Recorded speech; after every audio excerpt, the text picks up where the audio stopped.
Hello everyone, Interact back here again with another episode of Entity Education. In this episode, we're going to be covering Nemesis, probably better known as the Angry Tyrant class who yells stars a lot. As always, there will be timestamps in the description, on the time track, and in the pinned comment. Nemesis has the same base stats of your normal killer, 4.6 meters per second movement speed or 115%, and the 32 meter tear radius, but lordy is he just built different. I mean, look at just the size of that boy. So let's move on to talking about his power now, the T-Virus. There's a lot that goes into this power, honestly. I haven't seen a kit this bloated in a long time, since I stopped playing League, so strap in. Let's start with the most basic part, the fact that he just passively has two zombies that spawn and just wander around the map trying to hunt down survivors. These zombies will spawn after 12 seconds of the match starting, and based on testing and footage, it seems like they spawn on roughly the opposite sides of the map from Nemesis when they spawn if possible, and the Nemesis is allowed to see their auras at all times. The zombies do have an AI that makes them wander around trying to find survivors, but I'm not even going to pretend to understand how AI in video games works. They will wander around, just seemingly aimlessly, until they quote-unquote spot a survivor, or hear a survivor, and then they will start chasing the survivor, raising their arms and slowly shambling towards them at a speed of 1 meter per second or 25% speed. This means that a survivor just holding W in a straight line will never actually get caught by a zombie. The distance that they will spot the survivor is a base of 14 meters in front of them, and their detection cone, you'll know what I mean if you've played a stealth game like Metal Gear or Splinter Cell before, is 190 degrees in front of them. They also have an audio detection zone of about 6 meters around them, although I'm not entirely certain what the noise threshold to trigger this is, but I assume this is just so you can kind of crouch past them like you're actually playing Metal Gear Solid. Zombies will lose sight of a survivor once the survivor is more than 20 meters away from them, and this will just kind of force them to put their arms down and go back to their normal pathing routines of shambling about, seemingly doing nothing. Survivors can interact with zombies in a few ways, the first and most obvious being just running away from them.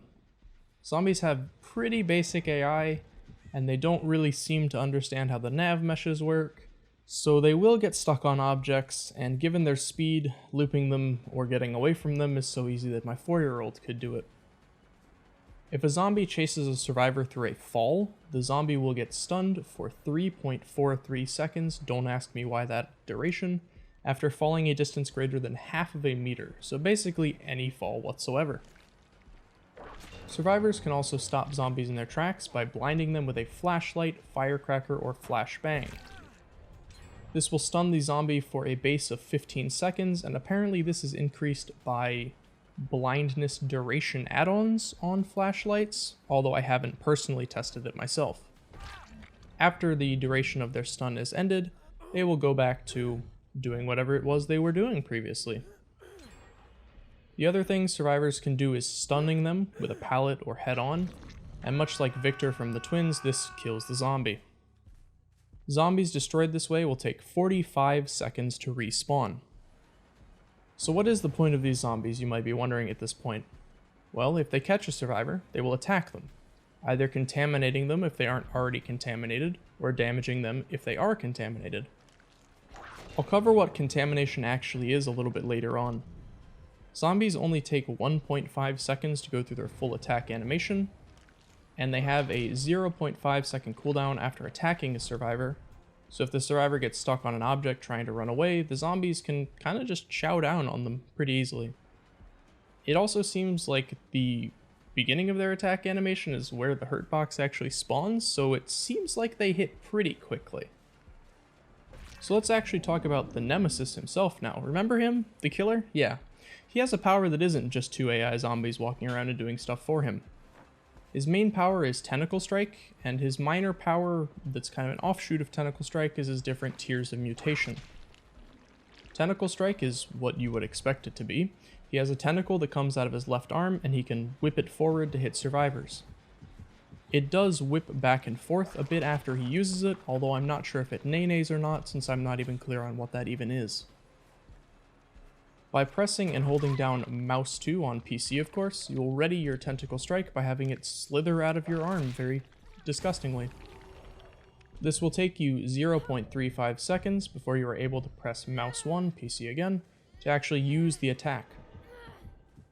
While holding your arm tentacle out, you'll be slowed down to 3.8 meters per second or 95% speed. If you cancel the tentacle strike by no longer holding down the button, there is a cooldown of 1.5 seconds before you can do anything other than moving around. During this cooldown, you will move a bit slower at the speed of 4.2 meters per second or 110% speed, so honestly not that bad. It tends to be a lot worse when you cancel a power. Anyways, Tentacle Strike doesn't actually look like it, but it does seem to be coded similarly to Pyramid Head's Punishment of the Damned attack, where it is kind of a shockwave line attack in front of the Nemesis, and it has a base range of 5 meters and a width of about 0.16 meters, but that doesn't really matter because hitboxes are interesting. And the hurt box seems to linger around for 0.333 seconds, so you can feel like you get some really weird phantom hits from time to time. There is of course a cooldown after using your Tentacle Strike. If you manage to hit a survivor, the cooldown is 2.5 seconds, but if you miss or hit an obstacle, the cooldown is also 2.5 seconds. Normally these amounts are different, but the Tyrant is just built different, I guess. So what is the point of this Tentacle Strike anyways, other than looking really cool? Props to the animators and artists. Well, if you hit a survivor with it, they will become contaminated.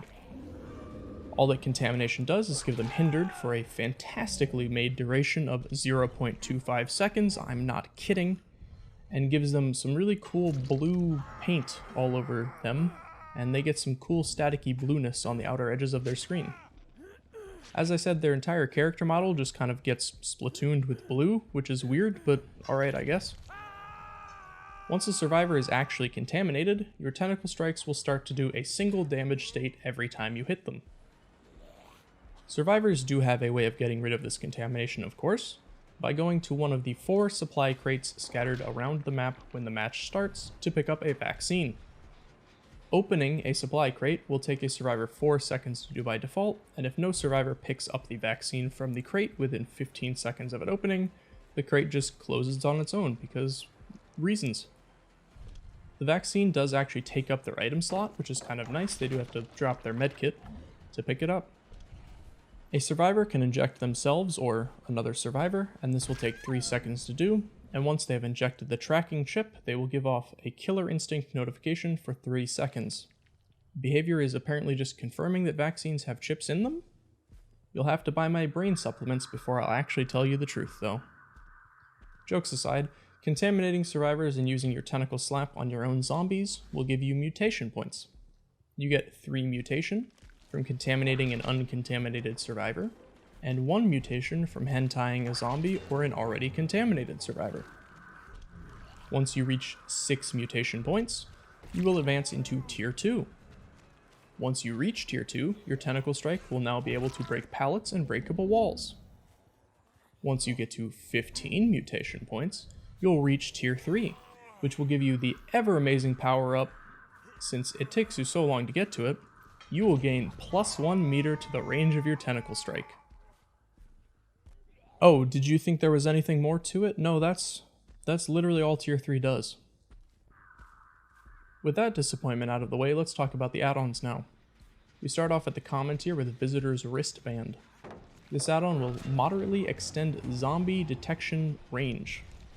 This means an increase to the zombie's sight range of 2 meters and 10 degrees to their angle, bringing them up to 16 meters of sight and 210 degrees of detection in total.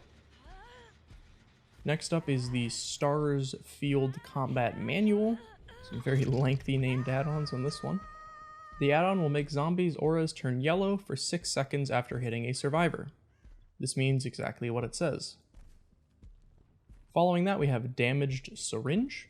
This add-on will moderately increase the time it takes survivors to inject the vaccine, and slightly increase the length of the killer instinct effect after a survivor uses a vaccine. This means an increase of 2 seconds to the injection time, bringing it up to 5 seconds total, and an additional 1.5 seconds to the killer instinct notifications after a survivor shoots up, bringing it up to 4.5 seconds total. And the final common add-on is Brian's Intestine. This add-on will slightly increase your zombie's movement speed. This means an increase of 0.25 meters per second to a zombie's movement speed, bringing them up to 1.25 meters per second or 31.25% speed total. Moving on to the uncommon add-ons, we start off with Zombie Heart. This add-on will moderately increase the mutation rate when destroying zombies with your Tentacle Strike. This means an increase of 0.5 mutation per zombie slapped with your tentacle, bringing it up to 1.5 mutation total. Next up is Mikhail's Eye. This add-on will moderately increase zombies' movement speed. This means an increase of 0.5 meters per second to your zombies' movement speed, bringing them up to 1.5 meters per second or 37.5% speed total. Next up is Marvin's Blood. This add-on will moderately increase your mutation rate when hitting survivors with a Tentacle Strike. This means an increase to the amount of mutation you get when slapping a survivor with your tentacle by 1, bringing it up to 4 total mutation if they are not contaminated, and 2 if they are contaminated.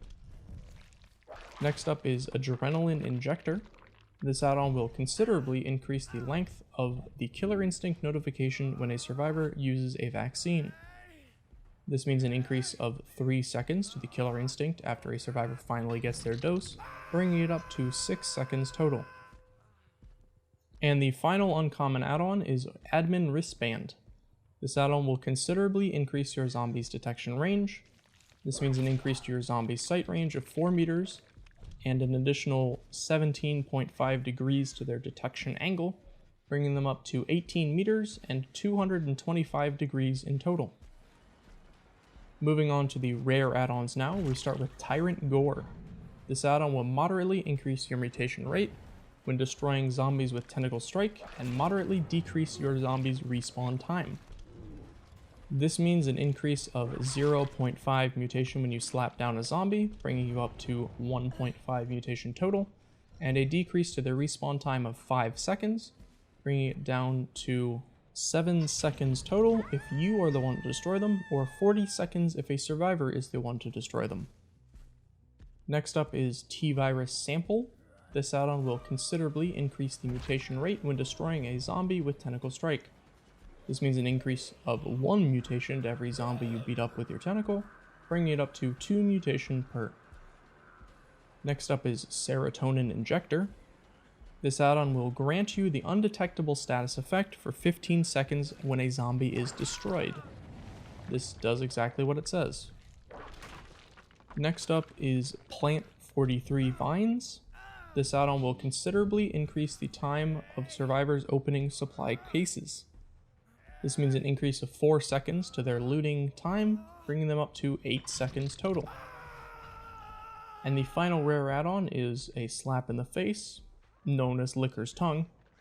This add-on will moderately increase the amount of time survivors are hindered after being contaminated. This means an increase of 0.15 seconds total, bringing you up to a total hindered time of 0.4 seconds. Thanks, behavior. Going up a tier, the first very rare add-on is the NE Alpha Parasite, excuse me. This add-on will make it so when a survivor gains the contaminated effect, they will suffer from the oblivious status effect for 60 seconds. This does exactly what it says. Next up is Jill's Sandwich. This add-on will reveal a survivor's aura for 12 seconds after they unlock a supply case. Once again, this does what it says. Next up is one of the more inspired add-on designs I've seen in what feels like way too long, Depleted Ink Ribbon. This add-on will considerably decrease zombie respawn time, moderately increase zombies' movement speed, and make it so once the final generator is completed, any destroyed zombies will respawn in an exit gate area. This means that they will actually spawn inside of the exit gates if they're destroyed, which is pretty gross. as well as increase their movement speed by 0.5 meters per second, making them move at 1.5 meters per second or 37.5% speed, and decrease their respawn time by 5 seconds, bringing it down to 7 seconds if you destroy them, or 40 seconds if a survivor has. And finally, we have a very boring and very behavior add-on, Broken Recovery Coin. This add-on will remove one supply case from the trial. That's it. So let's talk about the Nemesis ultra rare add-ons. We start off with the Shattered Stars badge. This add-on will tremendously increase your zombies' movement speed for 30 seconds after a generator is repaired. This means an increase of 1 meter per second to their movement speed, bringing them up to 2 meters per second or 50% speed for 30 seconds. And the final ultra rare add-on, and final add-on in general, is Iridescent Umbrella Badge, because something has to be iridescent, I guess. This add-on will make survivors gain the exposed status effect for 12 seconds after using a vaccine. This means that it's really useless. Now let's get into the teachable perks that you'll unlock when you put your blood points into the Nemesis. At level 30, you'll unlock the teachable for the perk Lethal Pursuer. Lethal Pursuer will make it so that at the start of the match, the aura of all survivors will be revealed to you for 7/8/9 seconds, so you can make an angry post to behavior about the spawns. At level 35, you'll unlock the teachable for the perk Hysteria. Hysteria will make it so whenever you put a healthy survivor in the injured state, all injured survivors, including the one you just injured, will suffer from the Oblivious status effect for 20/25/30 seconds. Hysteria has a cooldown of 30 seconds.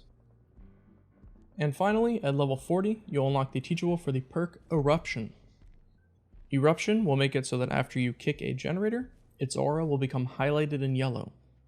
When you put a survivor into the dying state, every affected generator that is highlighted currently in yellow will explode, regressing their progress by 6% and causing their auras to disappear.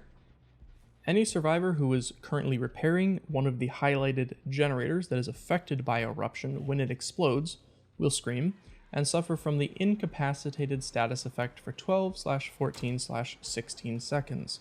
Eruption has a 30-second cooldown. In case you don't remember, the incapacitated status effect is a new status effect they added just a little while ago that makes it so survivors can't touch generators. So let's talk about some tips for playing Nemesis. Obviously, the first and most obvious tip is that you're going to want to get survivors contaminated as quickly as you can so your power actually starts to do something. Keep in mind that the first hit with your Tentacle Strike is not actually going to damage them. It will just contaminate them, and they will get a speed boost as if they were hit, so it may be better to just down them with basic attacks if possible, and if you really need the pressure. I would not focus that much on trying to get to tier 3, but you want to get survivors covered in your blue goop so your tentacles actually do some damage if you plan on being anything other than a basic M1 killer. Tier 2 is pretty nice and kind of something you want to try to strive to get early on so you can break pallets and walls with your tentacle, but that should happen pretty naturally. You shouldn't really need to go all that far out of your way to get it. Keep in mind that it loops with shorter walls, roughly about waist-ish height or so. You can actually land your tentacles over the loop. The hitbox is a bit weird since this is still Dead by Daylight we're talking about, but if you can catch survivors out on these weaker loops, you don't even have to force the pallet drop, you can just hit them over the loop. Then again, even if they do drop the pallet, Tentacle Strike prioritizes hitting survivors over pallets, assuming that it actually lands on the survivor. So even if you're in tier 2, you'll still hit the survivor before actually breaking the pallet, and if you miss, you just break the pallet. So that's kind of neat. Another neat thing about breaking pallets or breakable walls with Tentacle Strike is that unlike, well, just about every other killer, you have a slight bit of range that you can actually do it from, and you can still move while you're cooling down. You don't get animation locked and forced to stand still while you wait for the pallet break to finish. Keep in mind that you are moving pretty darn slow, but some amount of movement is better than being locked in an animation. Something that you're going to want to keep an eye on during the game is the state of your zombies. If you see them moving with their arms raised, that means that they're at least roughly within 18 meters or so of a survivor, and since they chase in essentially a straight line, you can use the information of which direction they're pointing to assume roughly where a survivor is. Obviously, if you see a zombie near a generator, it's a safe assumption that the survivor was probably working on that generator, and the zombie randomly patrolled over and stopped them, so you might want to try and pressure that area, or potentially kick it if you have Pop Goes the Weasel or something. While we're on the subject of zombies, keep in mind that their respawn behavior seems to favor them being on the opposite side of the map from you, so if you chase down a survivor into an area that has no gens left, or you don't really want to patrol it, and you spot a zombie, just consume them with your tentacle strike, or punch them if you feel like it, to get them to respawn on the other side of the map where you might actually want them to be. This is not really a surefire method of moving them around, and there is a delay on respawning them. And it's not really an exact science on where they spawn, but it might be the difference between one or two of your zombinos just wandering around a bunch of completed gens, or actually doing something useful. This advice also extends to zombies that might just be bugged out, since I've seen a fair amount of them just sitting there, staring at trees, generally doing nothing, and I guess contemplating the meaning of life and why they're there. With all of this said, Nemesis is really super new, and I'm not exactly dedicated to playing him 24/7 to find the most optimal rank 1 best way to play him or anything like that. I have a wife and kids and a life, so these are just general tips. A new, more developed strategy might come out that I haven't talked about in this video, since I am trying to get this out pretty quickly, since I kind of felt like an ass for waiting so long on the Trickster video. But anyways, let's talk about some perk builds for this large lad. Once again, he is very new, and I'm not exactly sure that there is a best build for him, quote unquote, but I feel like you're going to want some pretty standard stuff for him. He seems fairly generic in terms of what perks you'll run. A typical build might look something like Barbecue and Chili, Hex Ruin, Hex Undying, and then a tracking perk, maybe Whispers or Discordance or Surveillance or something along those lines, Tinkerer, I don't know. I do think that you are going to need some slowdown since your power is very short range and you are able to be looped at stronger tiles like jungle gyms and things of that nature, where there are lots of them on most maps. What I don't think that you really need is any chasing perks. Perks like Enduring, Spirit Fury, Brutal Strength, they all seem very meh on Nemesis, since once you hit tier 2, which is pretty easy to get, you can just start breaking pallets with your tentacle or hitting over the pallet with the tentacle. I think you're going to want to stick to slowdown, tracking, and utility perks for the most part. If you want to try something more clever, you could try running a combination like Monitor and Abuse and Infectious Fright to try and get some snowballing out of him.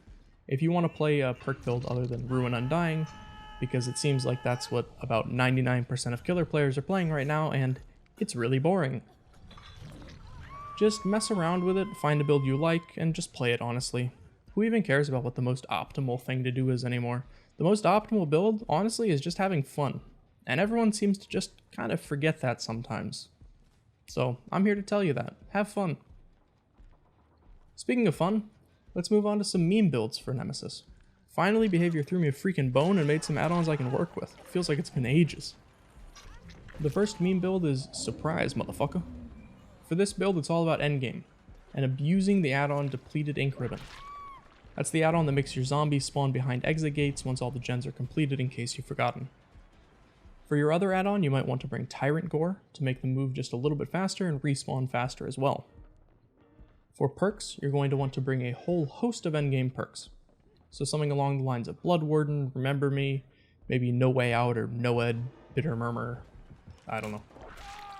Once the game ends, you're going to want to rush to destroy your zomboids that are not near exit gates and force them to spawn behind the exit gate.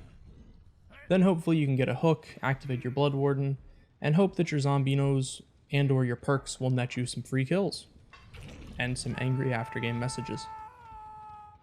And the second meme build I came up with is True Tyrant. For this, despite having never actually played Resident Evil 3, I wanted to stay true to my favorite Tyrant class zombie, Mr. X. I have actually played the remake of Resident Evil 2, so I know a thing or two about Mr. X and his beautiful hat. For this build, you're going to want to bring stuff that will make you feel like you're just kind of coming out of nowhere and that you're an unstoppable killing machine. My thoughts on the best way to do this is to bring the add-ons Serotonin Injector and NE Alpha Parasite. These will give you some nice easy ways to lose your terror radius and sneak up on survivors. For perks, you're going to want things in a similar vein. I think a build like Hex Blood Favor, Hex Crowd Control, Hex the Third Seal, and Hysteria works nicely to achieve this goal.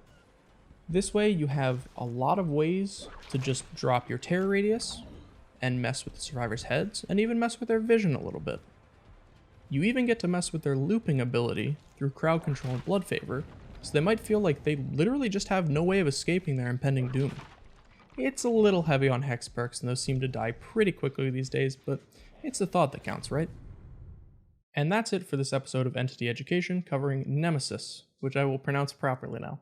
Probably better known as STARS. As always, links to social media, Twitch, Patreon, everything else, whatever, in the description up on the screen. Leave a like if you liked the video, or learned something new, or subscribe for more, Thanks as always for watching, and I'll see you in the next video whenever the next killer comes out. Although I am trying to do videos in between killer releases, it is difficult because of that whole life thing that I talked about. Goodbye.